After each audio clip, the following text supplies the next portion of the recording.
Om Shanti. Welcome all of you to the second session of our 7 days series of Raj Yoga meditation course. Yesterday we had a very brief introduction about what is Raj Yoga meditation, what is it about actually, and how it relates to our lives, how practical it is to apply this knowledge in our lives, and how can we relate it to ourselves, our relationships. But to understand it more deeply, now we begin with this journey of understanding the true knowledge about the self. As yesterday, we were discussing about this thing that the most important thing is to know myself, the self-realization. And that is what we are going to talk about in today's session. And we will not only talk about it, but we will experience. We'll really go into that journey within to realize our true self.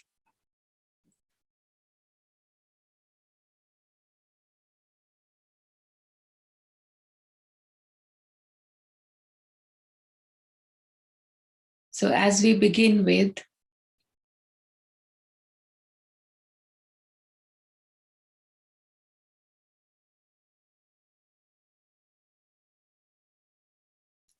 first of all, when we say that we have to go on this journey of self-realization, means I need to know myself, I need to understand myself.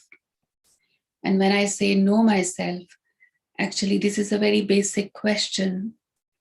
Who am I?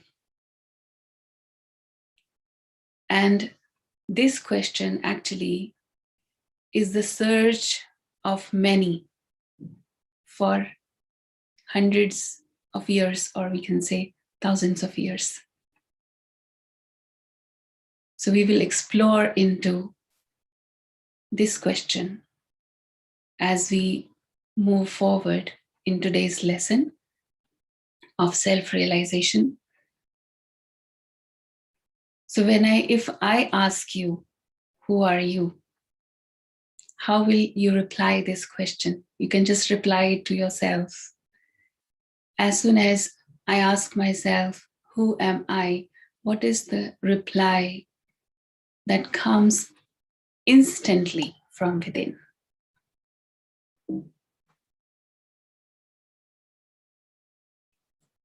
So let me ask myself, what is my original identity? Do I really know who am I?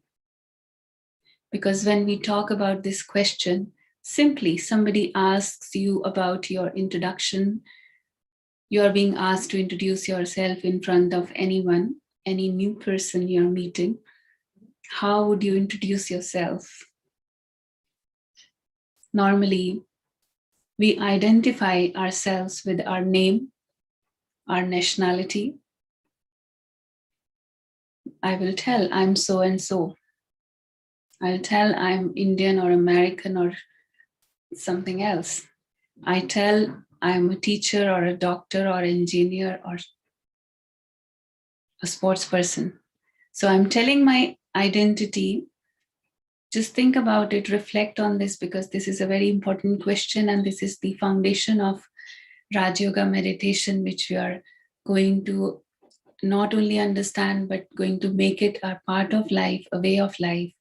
So this question has to be reflected upon very, very deeply and sincerely. Or I'm telling my qualification to someone that I am so and so. This is my qualification. This is my religion. I'm a male or I'm a female. Now, all these identities, when we are defining ourselves with, just let me go deeper into this question and ask myself, any one of these, all these which I'm defining as my labels, my identities, any one of these identities, is there anything which I brought with me when I was born? Was I born with my name, with a label of nationality or a position or a qualification? Even name, I didn't bring with me. Somebody has given me this name here. Maybe my parents or my grandparents or someone else decided my name. And maybe at later stages, I didn't really like my name and I changed my name. So if I changed my name, my identity is changed? No, I am the same. I am the same person and I was same. I was there even before my name. I was there even before the qualification I acquired, which I am having today. I was there even before that. So let me ask myself, if I remove all these identity labels, the labels that were given to me by this world, that were given to me by someone else, and I've also started identifying myself with these labels, then once again, I ask myself, who am I? What is my real self, that original self that existed even before all these labels, and it will continue to exist even if all these labels and identities are taken away from me. Now, what is that identity? That is the question that has to be answered.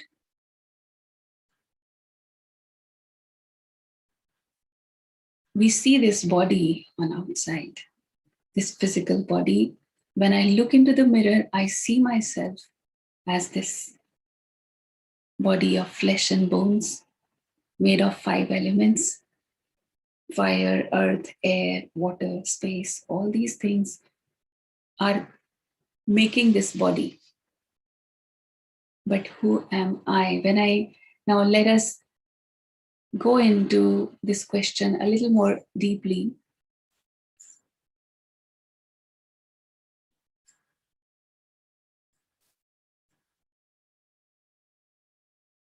If I'm asking you, who am I? You are asking yourself, actually, I'm helping you to ask yourself, who am I? So let us define it or try to understand it with 2 words which we are commonly using during the day. These 2 words, each one of us is using very frequently: I and my, me and mine. Now, these 2 things are same or different? Is same or different? I need to answer myself, I and my, it's same or different? We do understand very well. I means myself. My means something that belongs to me. My possessions, my belongings, all these things is my. And this my has a long list. There's a long, long list of mine. You know, my house, my car, my family, my name, my qualification, my mobile, my laptop, there are so many things. Somebody is saying same. Please try to understand and reflect upon that. Is it same or different? I say, this is my computer. Right now, I am watching all of you through this laptop. So I can say that this is my laptop, this is my computer. But can I say that I am the computer? I cannot. I will, even by mistake, I will not say that I am the computer, right? So I and my is separate. Now, my long list, I have a car, my car, but I am not the car, right? So now come even closer to yourself. Leave all these things we understand. I am the one who is saying that this is mine, right? I am separate and I am the one sitting here saying that this is mine. Now come to this body, which is very close to me all the time. What is this? This is my hand. This is my head, my eyes. You know, somebody told me when I was a toddler, somebody told me this is called eyes, this is called nose, this is called ears. They told me, where is your eyes? I used to tell, yes, this is my eyes. Even at that time, I knew that this is my eyes. My, not me, not I. I can't say I am the eyes. So my eyes, my head, my nose, my legs, my body, then who am I? So this is the question once again. If all this is mine, then who am I? So that means I am someone who is saying that this body belongs to me, who is saying that this is my hand. Now I am speaking. I am speaking. Who is the one who is speaking? This mouth? You are listening. You're listening to me. I hope so, that you're listening to me. You're listening through the ears, right? Ears are listening, or you are listening through the ears? This is a very important question to be understood very deeply if we really want to learn meditation. So I am listening, or the ears are listening. I'm speaking, or my mouth is speaking. There is one person, he's someone's brother, someone's father. He has so many relationships in this world. He is associated with many people. And unfortunately, something happens and he passed away. After that, that body is lying there. Now nobody is coming to say that this is my father. Father passed away. They will say, he's gone, he's gone. Who has gone? Body is still lying there. Who has gone? Who has left? Who is there to rest in peace? There was someone else who was actually with whom I had the relation, with whom I was feeling the connection. And this body, even if the body is there, I was so much attached to this person. Few hours ago, I was so much attached to this person.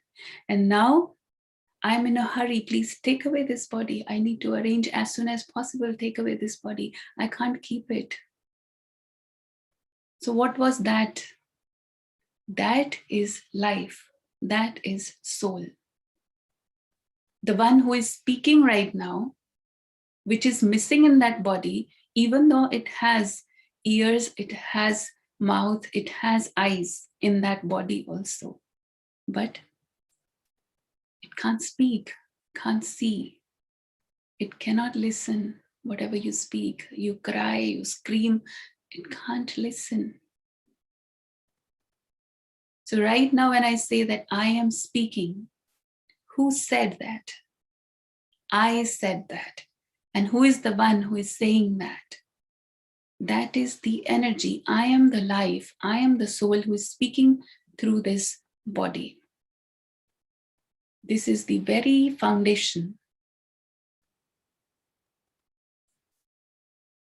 of Raj Yoga meditation experience, that I identify myself as a soul in my real original self. So you are the soul, the conscient point of light, which is present between hypothalamus and pituitary gland. Simply we can say here, in the middle of the forehead, center of the forehead. In a very simple language, we can understand the place where you always put the tilak. In the Hindu culture, in Indian culture, we often see putting tilak here. There is no other place of putting tilak. Now let us see the relation between soul and body.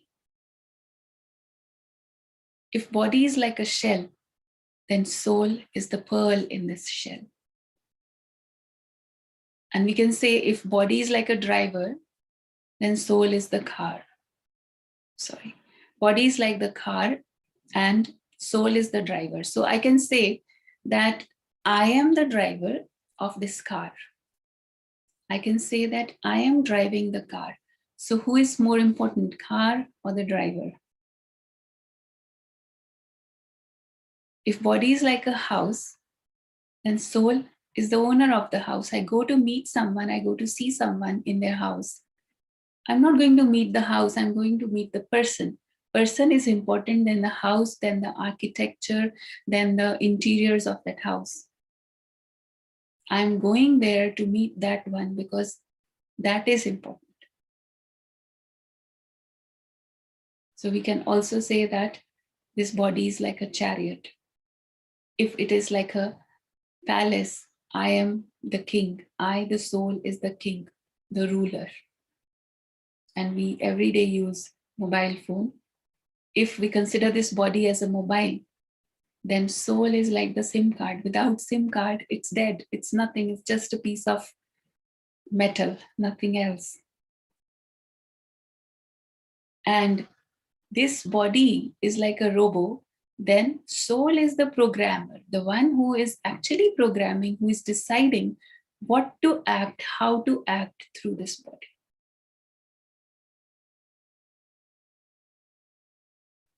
So this is the important thing to be understood and to be realized, that I am the one separate from this body. I am in the body, but I am not the body. I am the driver, I am driving the car, but I am not the car. I remember it constantly and naturally that I am not the car. I am the driver sitting in the car and driving the car. Where is driver sitting in the car? Driver can sit at the back seat and drive the car? Cannot. Why? Because the controlling panel is at the front. So I, being a driver, I should be sitting at a seat where I can control everything, right? I have to see everything. I have to check, I have to see, I have to control. So where is soul sitting? Soul, the driver, is sitting here. Medical science would say brain is controlling the body. Brain is deciding the things. But who is controlling the brain? After the soul leaves this body, brain is still there. It cannot sense anything. Brain is there. You cut the body, you burn the body, you do anything to this body, nothing happens. There is no reaction. There is no sense in the body. There are sense organs, but it can't sense anything. So this is a question. Actually, it's very simple. Answer is very simple. That I am not this. This is not my identity. We can also say it's like my costume. I am wearing this costume. I am not the costume. Right now, wherever you are sitting, hopefully all are sitting indoors. So you are sitting in a room. You are in the room. You are not the room. You can't say unknowingly or by mistake, if somebody asks you, you cannot attach yourself to the room, your identity. You can't attach to the room that I am the room. You know very well that you are inside the room, but you are not the room itself. Right? So the same thing is here. Here in this house, I am the owner. I'm sitting in my room here. This is my room. This is my place, my seat here. I'm sitting here, but I am not this room. And when I realize that, then I become the master. Then I become the Raja, because I am the ruler of this kingdom. If I get attached to this, I am not the ruler anymore. I become the slave. So this becoming soul conscious, understanding the self is very, very important to realize my true identity.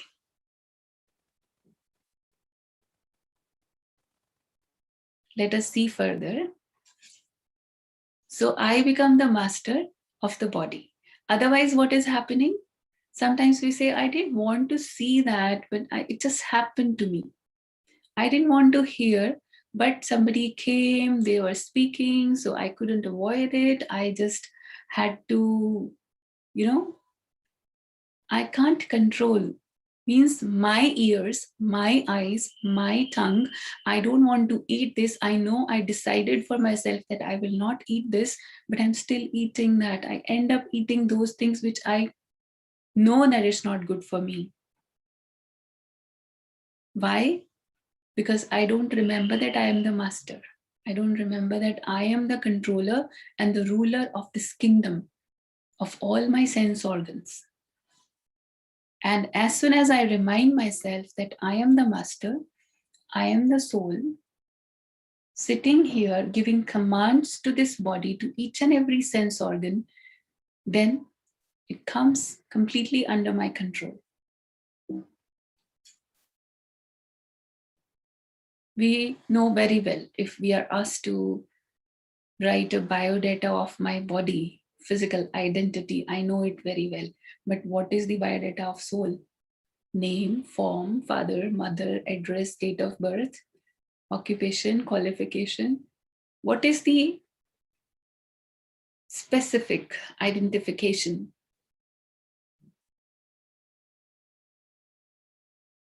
So let us come to this point. It's very, very important. As soon as I realize that I am a soul, then these are the original 7 virtues of the soul: purity, bliss, knowledge, power, peace, happiness, and love. Let me ask you one question. Yesterday also we asked this question. What do I really need in life? Or what do I need from this life? What is the most important thing which I want to have? Somebody would say that, yes, yeah, somebody is writing here because we are sitting in meditation class. We should definitely just reply peace, happiness, love. But practically we would say, no, I need money also. I need other materials also. I need to survive in this world. I need all these things. That's also necessity. But why do I need money? I need to really ask this. Finally, what is the end product? Eventually, what do I need? When I need money, I get this. And then I need more money. Then what do I get? When I get more money, I get something more. When I get more money, I get more happiness. Then I want more because I want more happiness, more than that. So finally, ultimately, actually, I want happiness. And to experience more happiness, I need some stimulus from outside. Money was acting like a stimulus for my happiness, to activate that feeling of happiness. But the stimulus came, I felt happy for a while. After that, it's like normal because this much I have for a long time.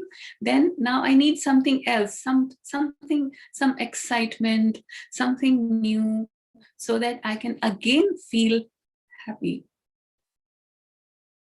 So for that, I'm always looking for something from outside. But here we understand that actually it's not outside, it is inside. Don't take these words in a very casual way. This is the fact of life. This is the fact of life. No matter how much I chase for things outside, I'm not going to get that permanent happiness because temporary things cannot give me permanent happiness.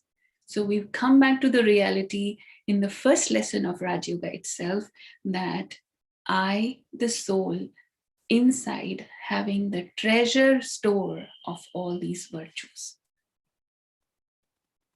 Like body is made of 5 elements, soul, we can say, is made of 7 virtues. I just don't remember that. I just don't remember that. So I have to just remind myself.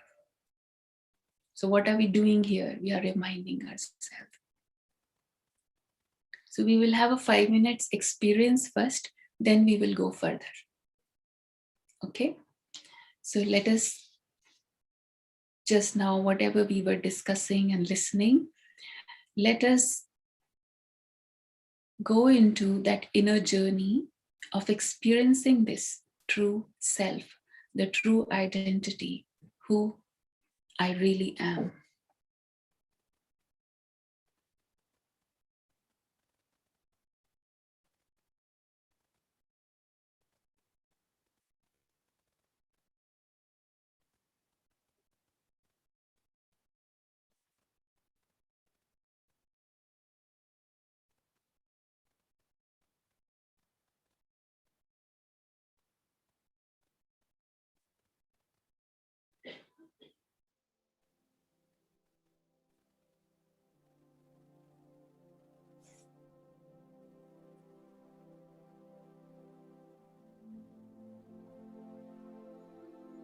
Om Shanti.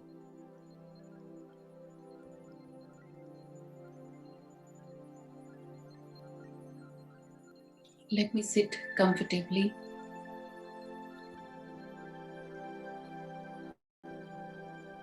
Bringing my attention from the world outside to my inner world.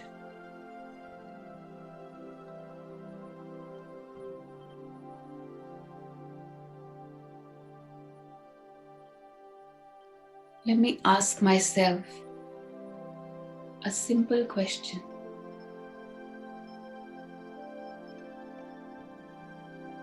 Who am I?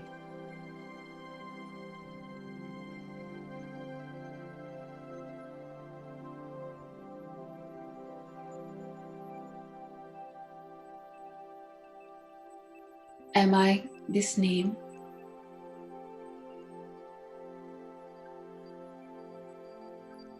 Am I this physical body?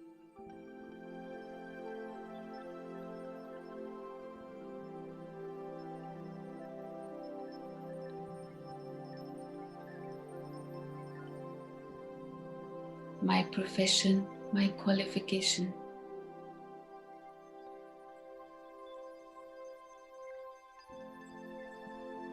I listen to my conscience to receive this reply.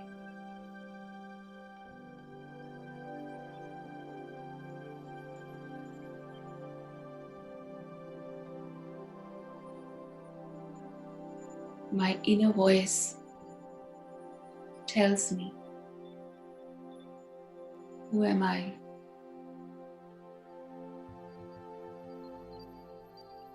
I am the soul, the life energy.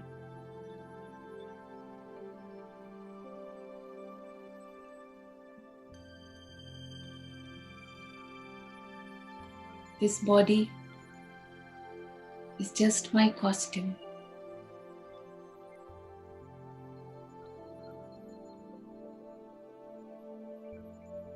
Through this costume, I play a variety of roles on the stage of this world.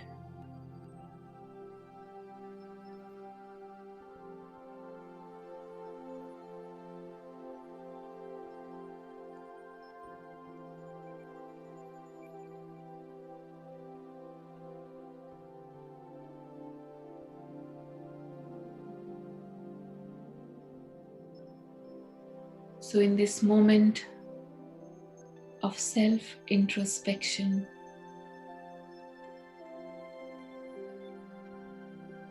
I realize my true self, my true identity is separate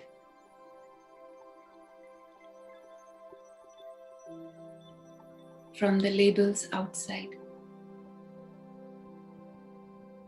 I am a point of light.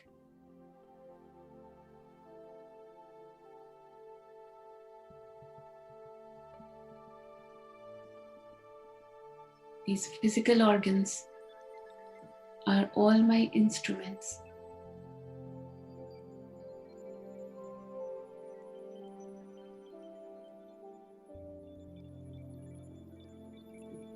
I am the master.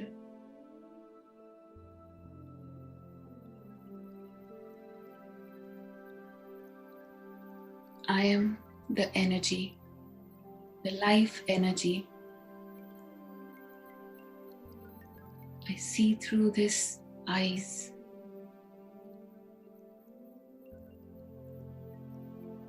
I hear through the ears.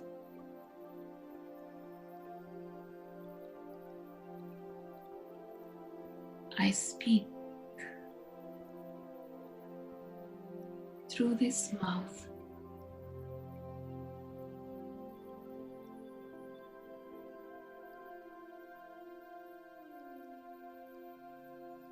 But I know I am separate.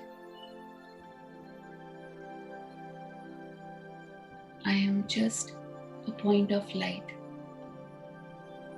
the being of peace, the being of love, the being of happiness.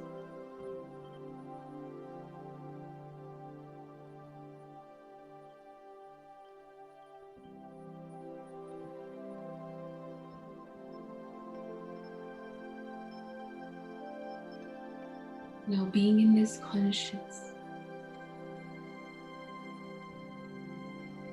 I come back, keeping this awareness of being a point of light in the middle of the forehead. I keep my eyes open and see through the eyes.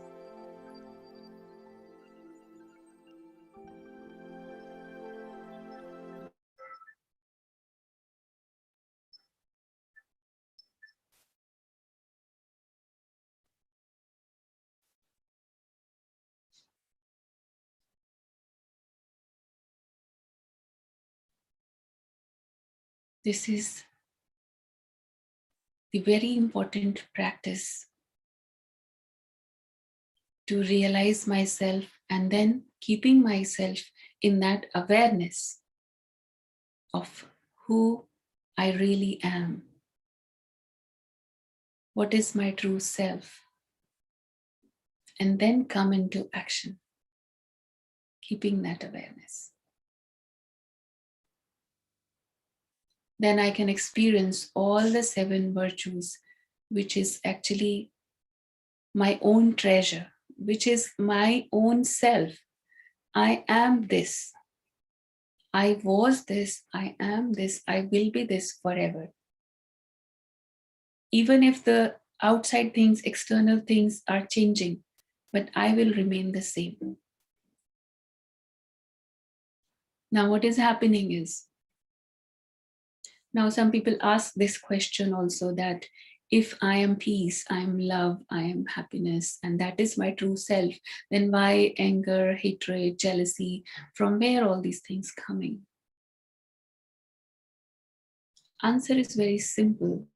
Just like when we say, what is darkness? Darkness is nothing, just absence of light. And when you switch on the light, if there is darkness, you just switch on the light and darkness disappears, because darkness itself has no identification. There is no existence of darkness when there is light. It simply disappears. So the same thing is what is happening. When we said that originally soul has these 7 virtues, this is my originality. When the soul came, I came on this planet, I was like a fully charged battery, charged with all these virtues. Then what is happening on this journey, that I am consuming the energy, I'm consuming my powers, my virtues, while I'm playing my role, different roles through this journey of life.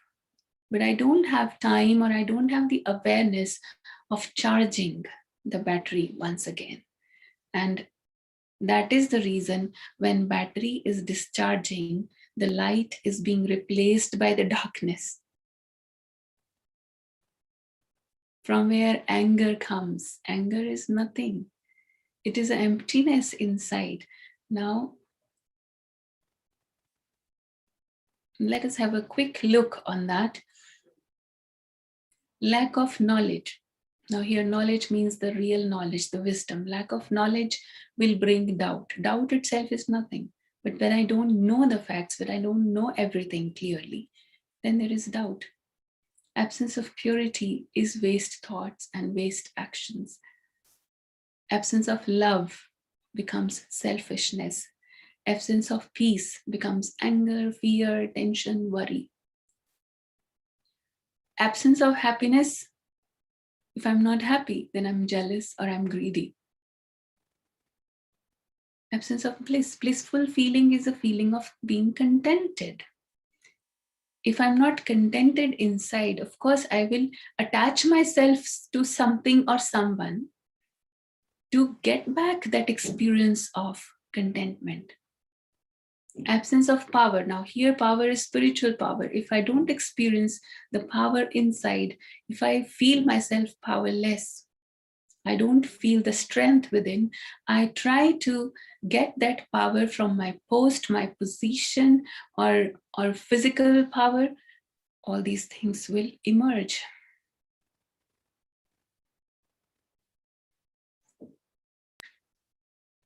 So that is the truth. But we understand the root cause, then what we need to do? I just need to switch on the light. I don't need to work separately on anger, on greed, on attachment, fear, worry, stress. I don't need to work on that. I just need to bring in light. I just need to bring in that positive energy to emerge, to explore and emerge the original virtues, the 7 virtues. As soon as I get back that, I can experience that, all other problems are solved. Because that was just absence of light. Now let us understand how, when we say that soul is the driver and this body is like a car, but how there is inner mechanism inside the soul, how is it actually working? So let us understand this. There are 3 faculties of the soul: mind, intellect, and impressions, or we call it sanskars. Many of you, those who understand Hindi, they know what is sanskar. Sanskar is a set of habits, nature, personality traits. So mind, intellect, and sanskars. We will have a quick look or understanding about these 3 faculties, how it is functioning inside. First is mind. Mind is the creator of thoughts. And what is the source of thoughts? It can be the sensory inputs, means whatever I see, whatever I hear, I listen, I smell, I taste, everything, any kind of input I get from outside, my mind will think about it, will create thoughts about it. I can have some belief systems that were created by the family atmosphere, by the education system, by the culture where I am living or I am surviving. That will give me a belief system, create a belief system inside me. And according to that belief, also my thoughts are created. Some past memories. Suppose there is someone, and I don't have a very good experience with that person, but I didn't see him for 10 years. Now that person suddenly appears in front of me. As soon as that person comes, I recall all those dark memories of the past.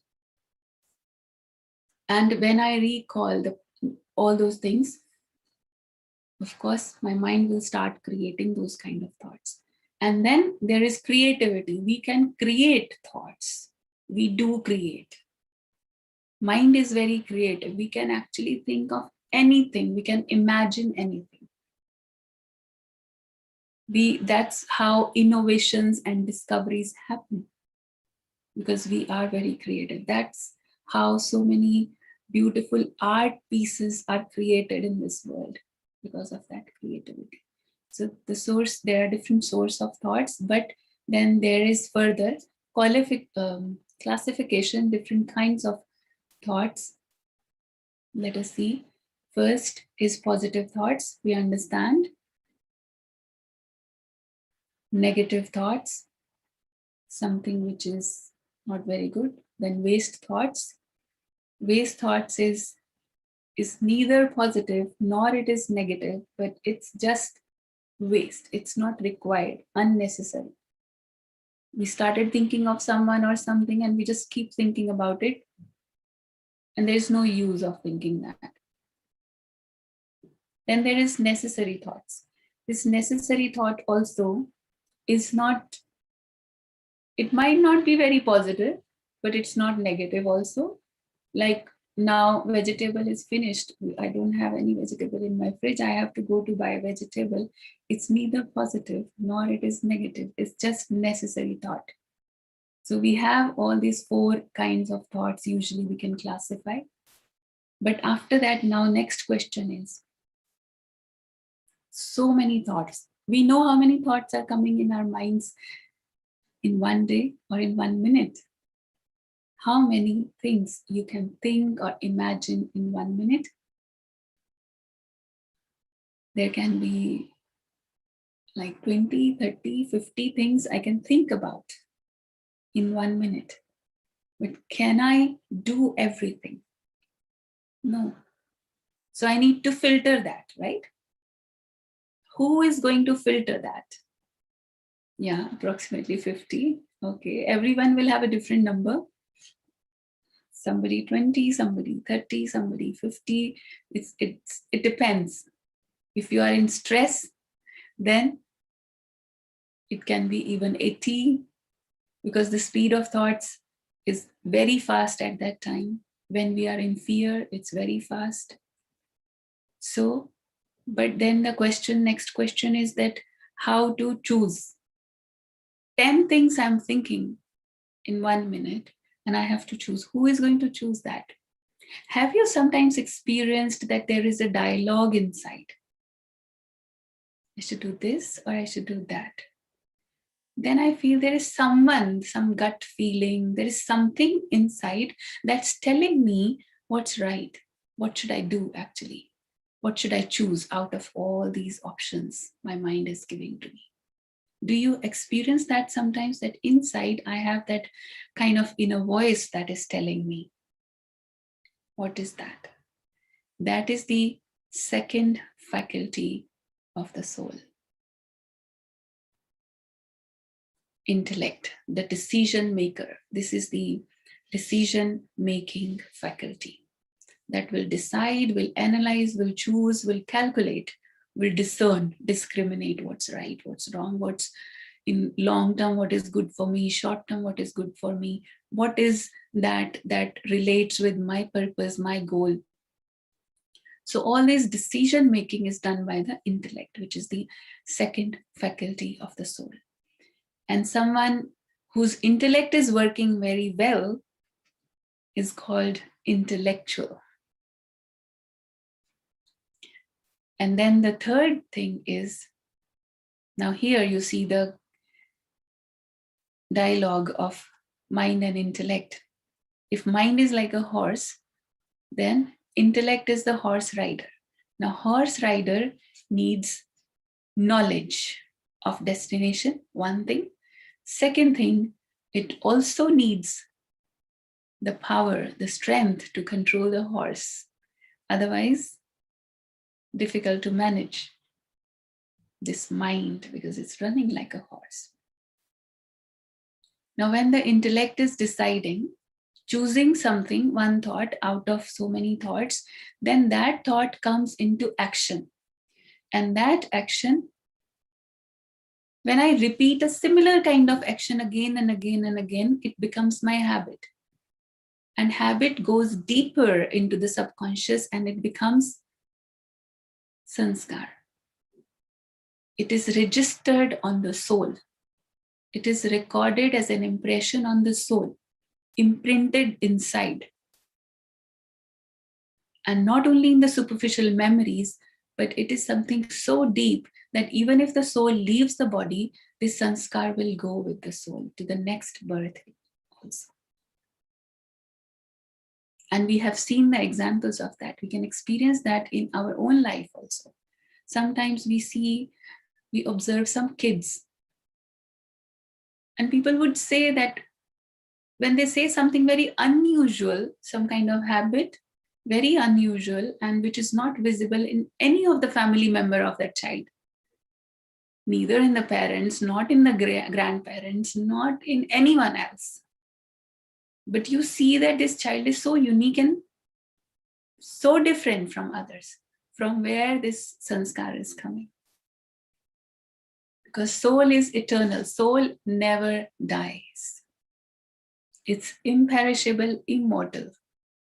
So soul is carrying the sanskar, the impressions of the actions, with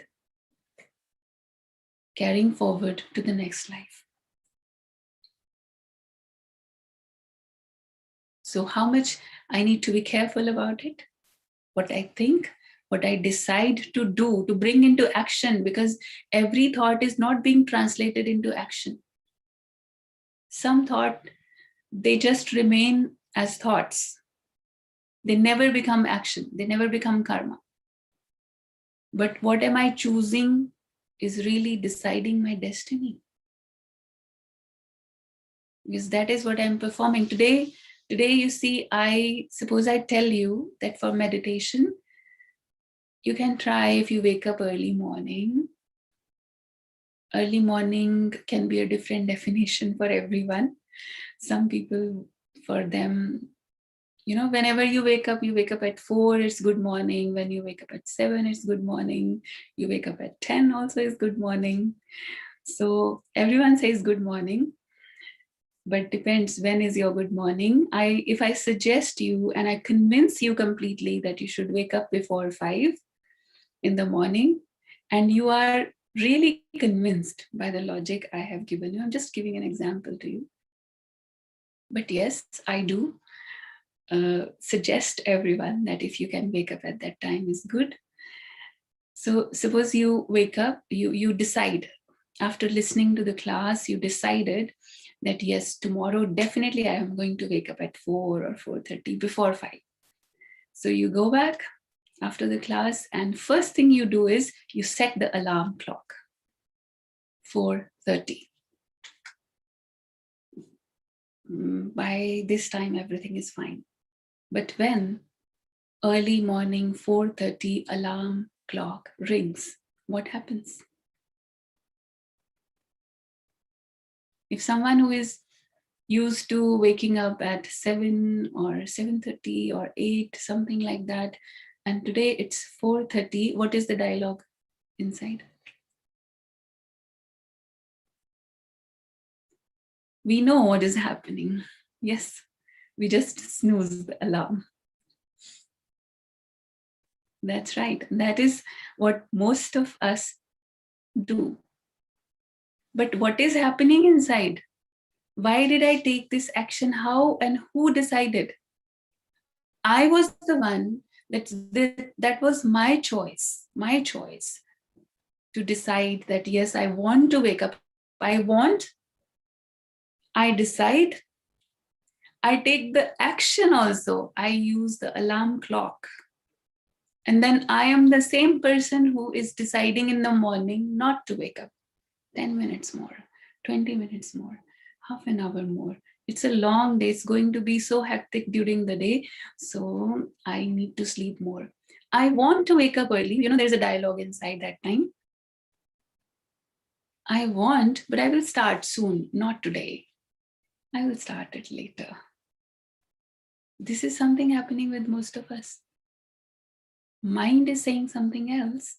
Mind is influenced by my old habits and sanskars, because it's a long ago this habit has been made by repeated actions. Same kind of actions is being repeated every day. And now here is the question of creating a new habit.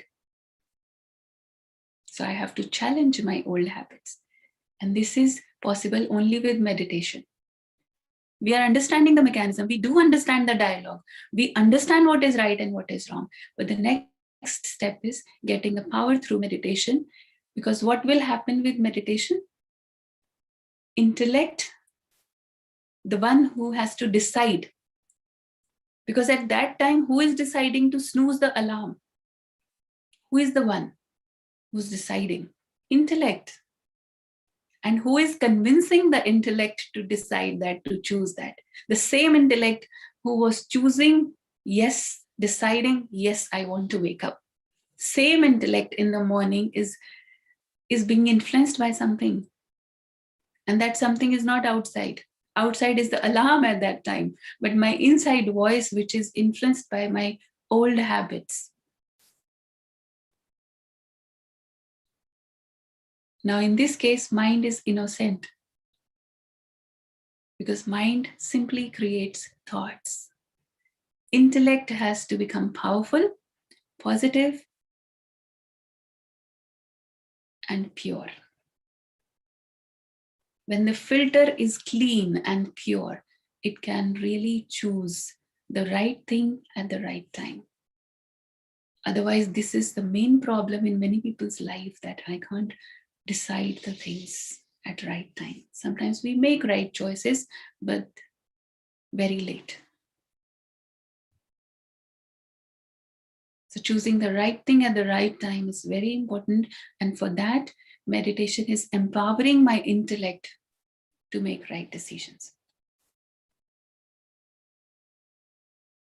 And then accordingly, it is imprinted on the soul in the form of sanskars or impressions.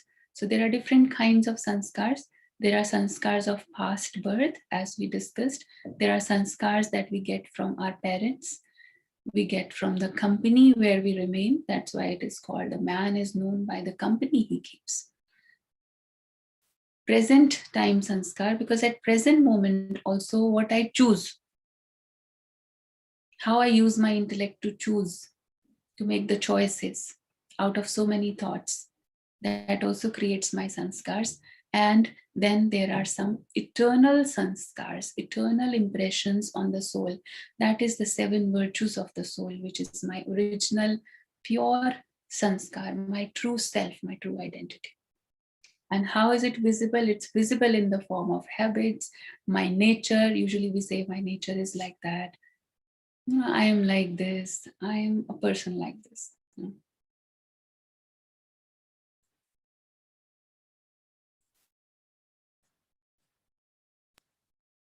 So all this is happening inside.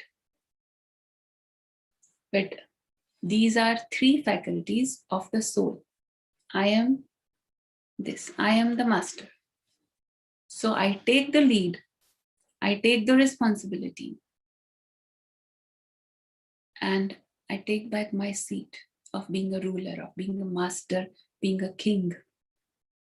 And then I can give directions to my mind, my intellect, and the sanskars also can be changed. So this is how myself, true self, understanding of the true self will actually help me in transforming many things of my life. Now, not taking much time, we will go into the experience, the journey within, that what we were discussing. Let us experience it once again.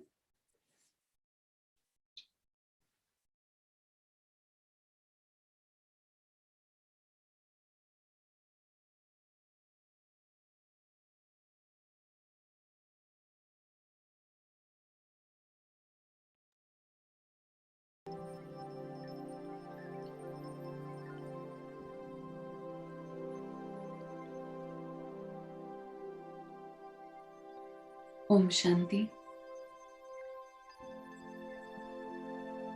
Let me sit comfortably.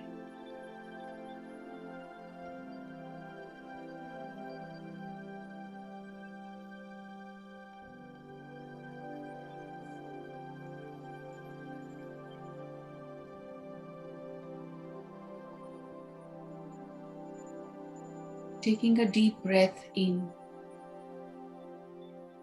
and letting it out.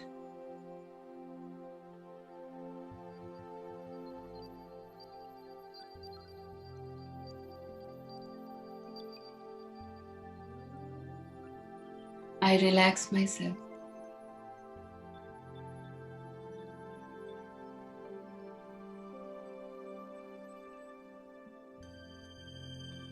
First of all, in this silence, I simply observe my mind.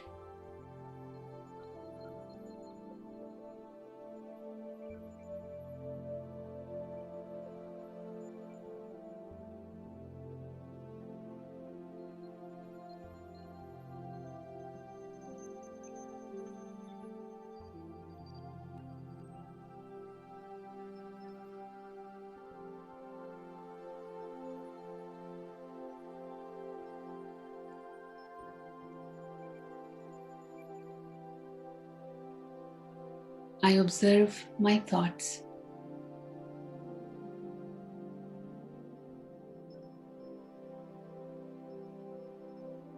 I, the soul, the shining star in the center of my forehead.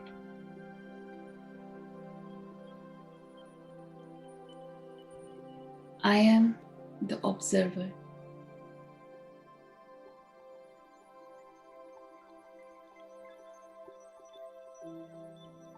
First, I simply observe without judgment.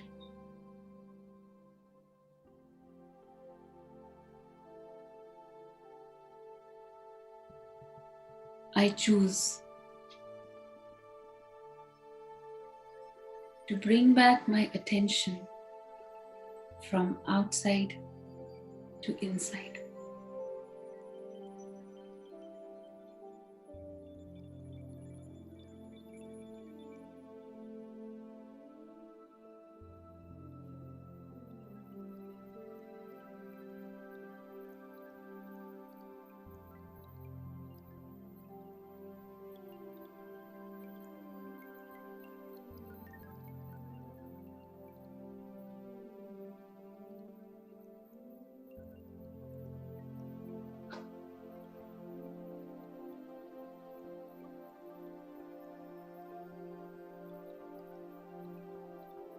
I am the master. I am the master of my mind and my intellect.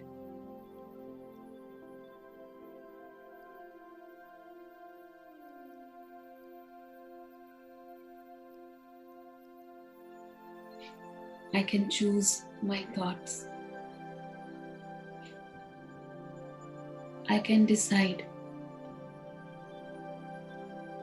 which thoughts could be translated into actions.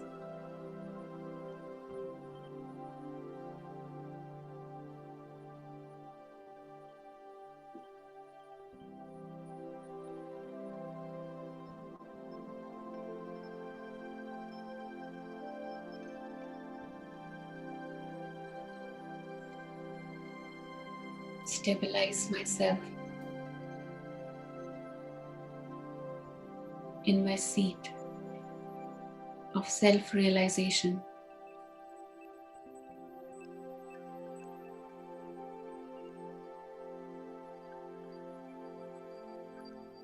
I feel the strength within.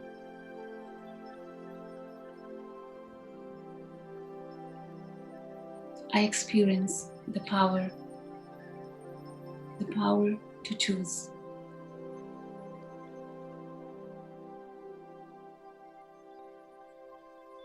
I re-emerge the capability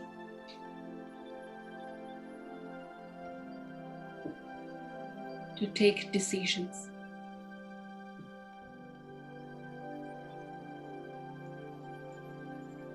As I go within, I see my true self, so pure, so peaceful.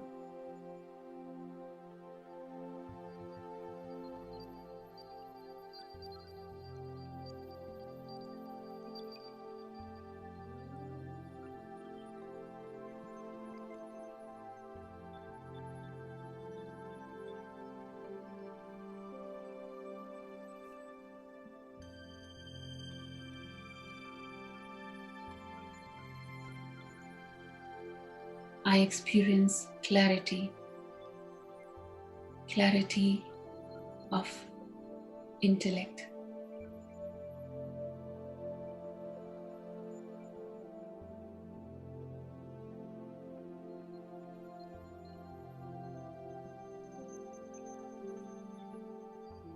All the confusions, doubts are vanishing.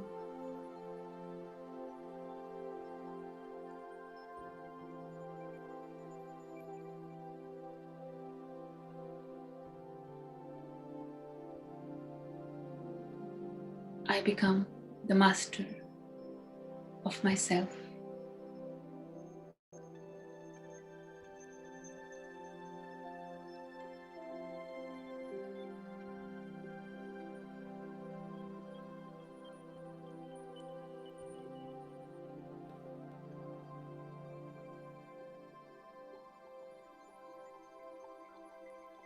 Om Shanti.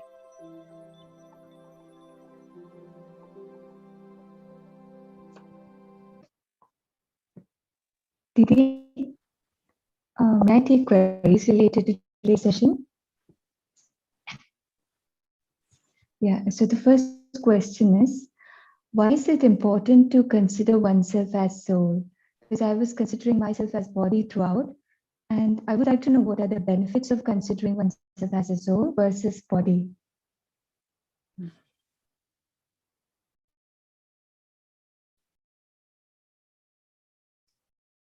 Wait a minute.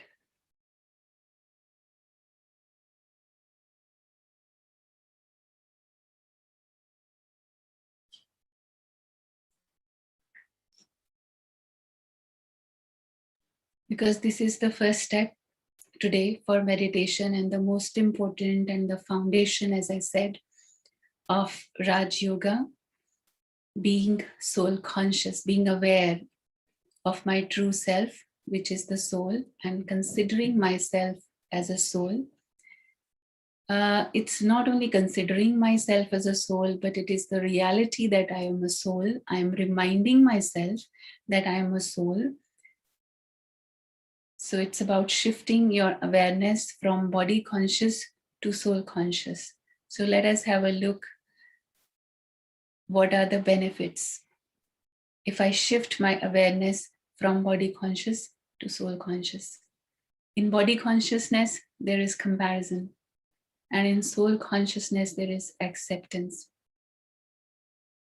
In body consciousness, it divides. Soul consciousness unites, because it's only because of body consciousness that we can see the differences, because we see ourselves, we see each other on the outside, and on the outside we all are different.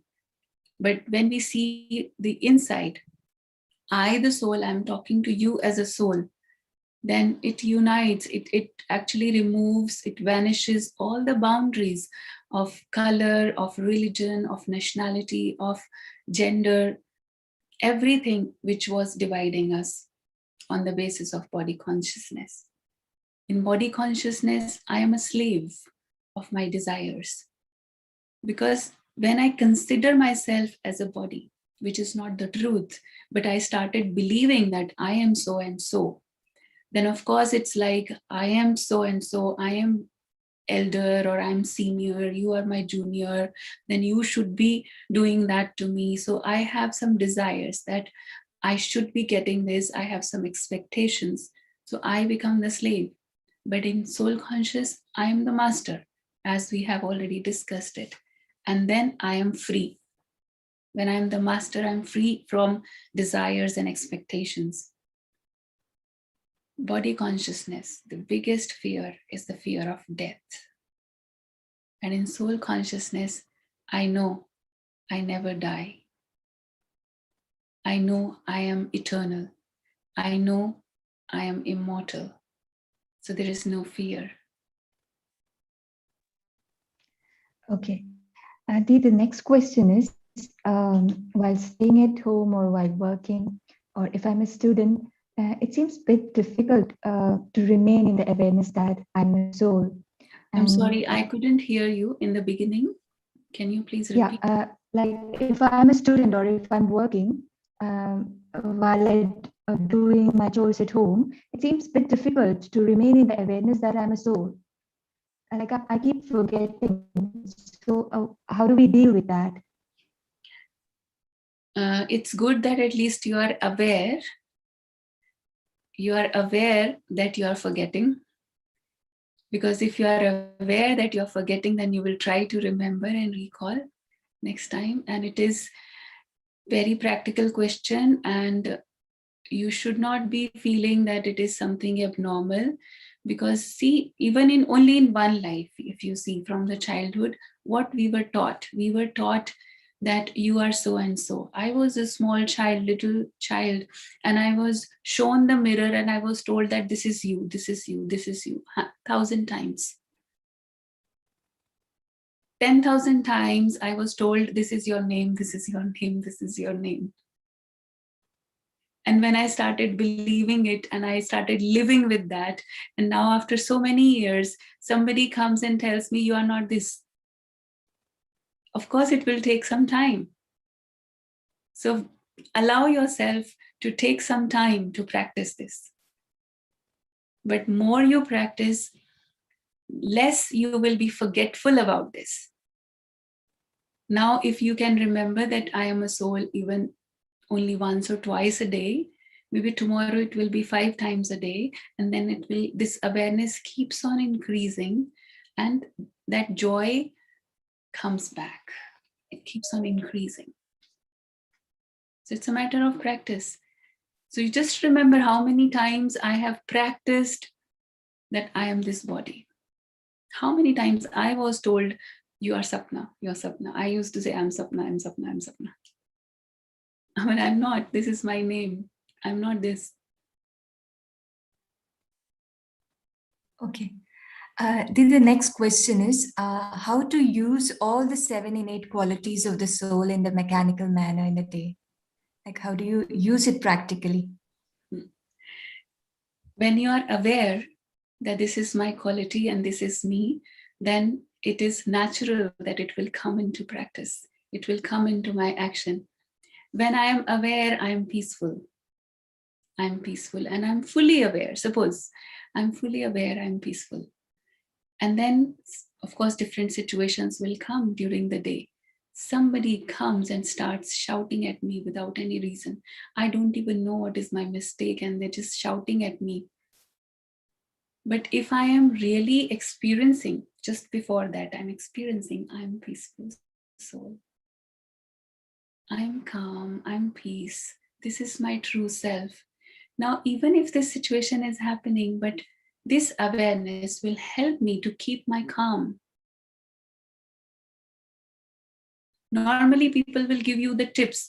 When somebody is angry, you should keep quiet, you should not react, you should not do that. That is superficial, but this will become practical when I'm soul conscious, when I am aware that I'm peaceful soul. Okay. So the next question is, how can one be patient? How can one remain patient in this situation when it's totally against us? It's only when the situation is against you, then you have to be patient. If everything is going according to me and everyone is working the way I want them to work, there's no question of patience there. The question comes only when things are not my way.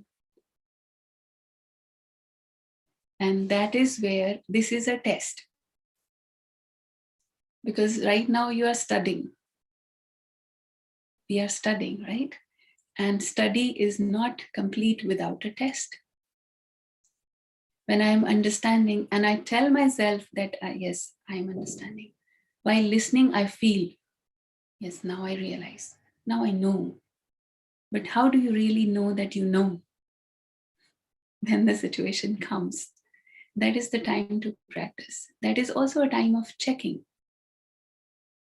You know, sometimes it will happen that I tried, I could keep my patience for a while, but later on I just lost it and I just reacted. And later on, then I regret that I should not be doing that. So that is where realization comes, and realization will improve it later on. But of course, in the next lessons, when we understand the source of all this strength, because it needs quite a lot of strength within to keep that patience for a long time, really long time sometimes. For that strength, I need to connect with that source. So knowing the source, knowing God is important. So it will become easier when you connect there. Next question is how to keep the mind stable during meditation as it keeps wandering?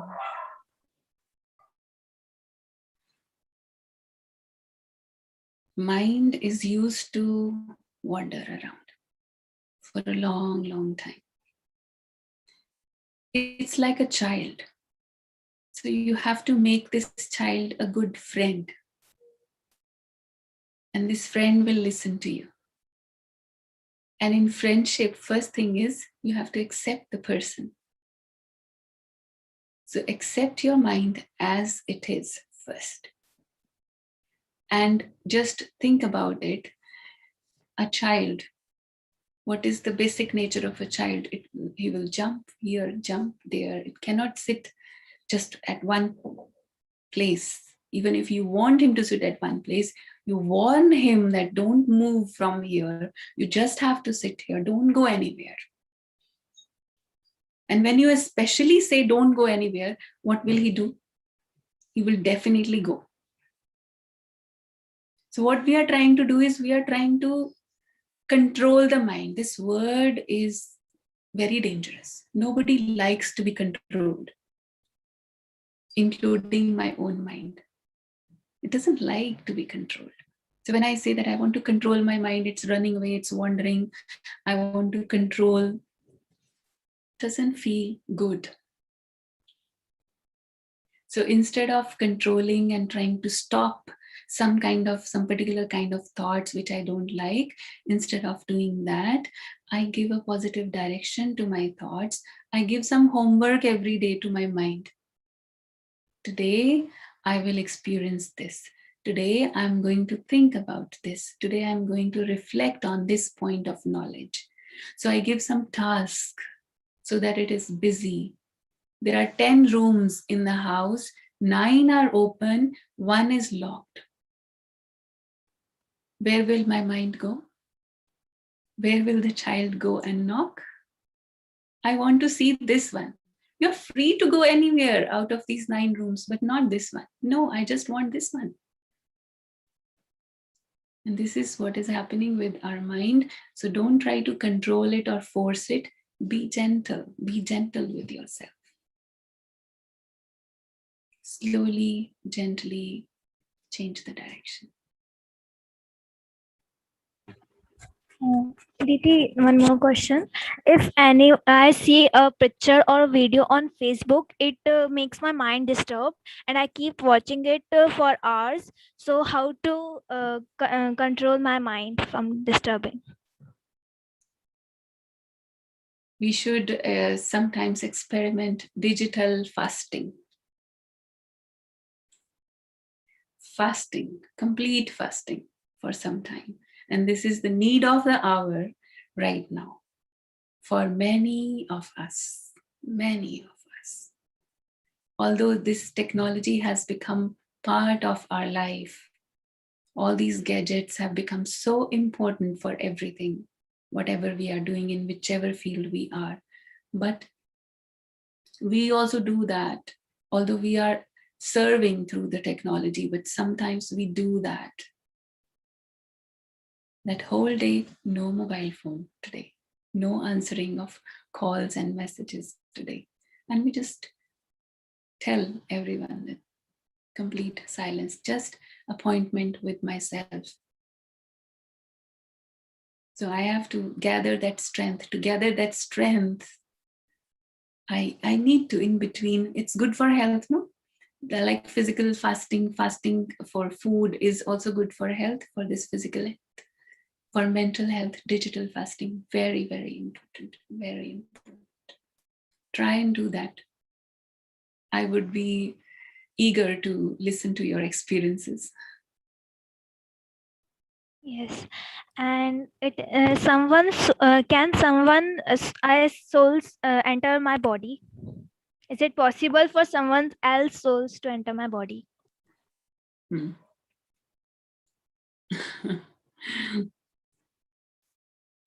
Actually, ideally, one body has only one soul. It's not easy to keep two souls in one body. One car, only one driver. There cannot be another driver in the car. But actually, things like that, I know why you're asking this question. Maybe you have experienced or heard about something like that happened to someone else, and some people are very scared of the ghost or the evil souls or these kind of things. I would just say one thing. Even if there is something like that that exists, if I just keep myself positive, I am always protected from these kind of things. We don't really need to go into this subject, at least not at this point of time. I think when you understand more the journey of the souls, you understand more about karma in the future lessons, then there will be more clarity about this subject. But only one suggestion I want to give, that you yourself are so positive, originally so pure and peaceful, that actually these things don't really matter. Yes, and please tell us how to control mood swings. Become the master. Become your own master, take your own responsibility. When your moods are depending on someone else, something outside, an outside world is swinging. So your moods are also swinging. That is the main reason. My mood should be my choice. Mood is nothing, just keep it aside. I just stay in my self-awareness, awareness of my original qualities and virtues of being peaceful, being loveful, being happy, being joyful, and share the same with others without any expectations. Then nobody can control my moods. You can be ever happy, ever joyful, ever loveful and peaceful. And Didi, last question for today. My husband passed away last year. I would like to know if his soul is all right. I have been reading books to call his soul back to ask if he's all right. I want to know if he's all right. Is it ethical? Will it work? First thing, if you say this is ethical, I think it is against the nature to call the soul back. Even if you are pulling the soul with your thoughts because of those memories associated with the identity of that person, there can be some very nice, positive, beautiful memories about that person, which we want to live again. And that's why we are remembering that person again. But first thing, actually, the soul journey we will understand in the next lessons, but at least I will tell you one thing, that once this role is over, the soul is gone for the next role. And if I am still pulling that soul in my thoughts, in my memories, because actually I'm attached to that physical appearance of that person, and that physical appearance is gone, is finished, body is no more there, soul still exists, and that soul is playing another role with another parents, another family, and different relations now. So if I really love that person, I should be setting them free, just sending the good wishes, setting them free for the next journey. Otherwise, I am actually sending a negative energy. I'm sending the energy of pain, and also creating pain kind of for that person as well. Because you have seen a small baby sometimes, suddenly he would cry, suddenly start smiling or laughing. Why it happens? The reason is very small, little baby, not yet associated with this family, not yet feels any connection with this family. But the soul is still associated with the past memories, even if it's not in the memories, but those souls, those people, those relations of the past life are remembering him. If they are crying for him, this baby starts crying. Do you want to give that pain to that soul in the next life? Baby can't even speak anything, can't even share that pain with anyone, but experiencing the pain. Yes. And Didi, there are some more questions. Initially, while meditating early morning, then do I need to repeat what you are suggesting to myself as a soul? Can I hear some background commentary as a beginner? Yes, definitely some commentaries would be helpful for beginners, those who are very new to this journey of meditation. And for some time, you can take help of that commentary. I think this is available, this recording is also available on the YouTube, and there are a lot of other stuff on Brahma Kumari's websites and YouTube channels.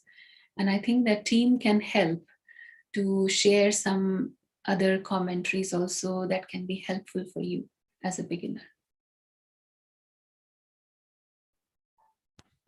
Sanskars are being carried forward, then how to analyze what have been carried forward, what I earned in this life, and what next to be done to take it more towards positivity, how to use inner power to analyze, to recall, to take corrective actions. Okay, I think no need to analyze too much that which sanskar is from the past life, which sanskar is I created in this life. But from now, what kind of actions I'm choosing to perform, what kind of words I speak, I choose to speak, that I can decide, that I can mindfully, thoughtfully decide. Because this is going to create my future destiny. This is what I'm definitely going to carry with me. Okay, forget about the next life first. First, think about this life. In this life, also, whatever habits I'm creating now, if I'm repeating some particular kind of actions from now, also, it will create a new sanskar. And even if I carried some sanskar from the past life, which was not good, because there can be some good sanskars I carried with me, there can be something which is not very positive, but I can change it now, because that was also created by that inner mechanism. When the thoughts of the mind pass through the intellect, then it comes into action. The same way I can create new, and I can change the past sanskars as well. But of course, I have to challenge my past deep rooted impressions, because it is constantly affecting, influencing my intellect, my decision making, my choices. Okay, Didi. One final question is there. When I have worries, how can I be peaceful? you can just practice peace, worry will be released. Both cannot stay together. And worry is usually about the future. In the coming lessons, we will understand the cycle of time. When we understand the cycle of time, that releases us from worries. Because when we know, first thing is karma, when I understand karma philosophy, and when I understand the cycle of time, when I understand whatever is happening to me is the result of what I did before, and what I'm going to do now is going to affect my future, I understand it logically, then there is no point of worrying, because worrying is actually just creating, it's just like an imagination of a negative future, which has not happened yet, but it is happening in just my mind. So when I just create peaceful thoughts, there is no place for worries. And one thing which is very important, which helps a lot, is faith. When I have a strong faith, strong belief in that one, when you understand who is God, then your faith becomes stronger. And of course, then you are under that canopy of protection. You cannot have any worries.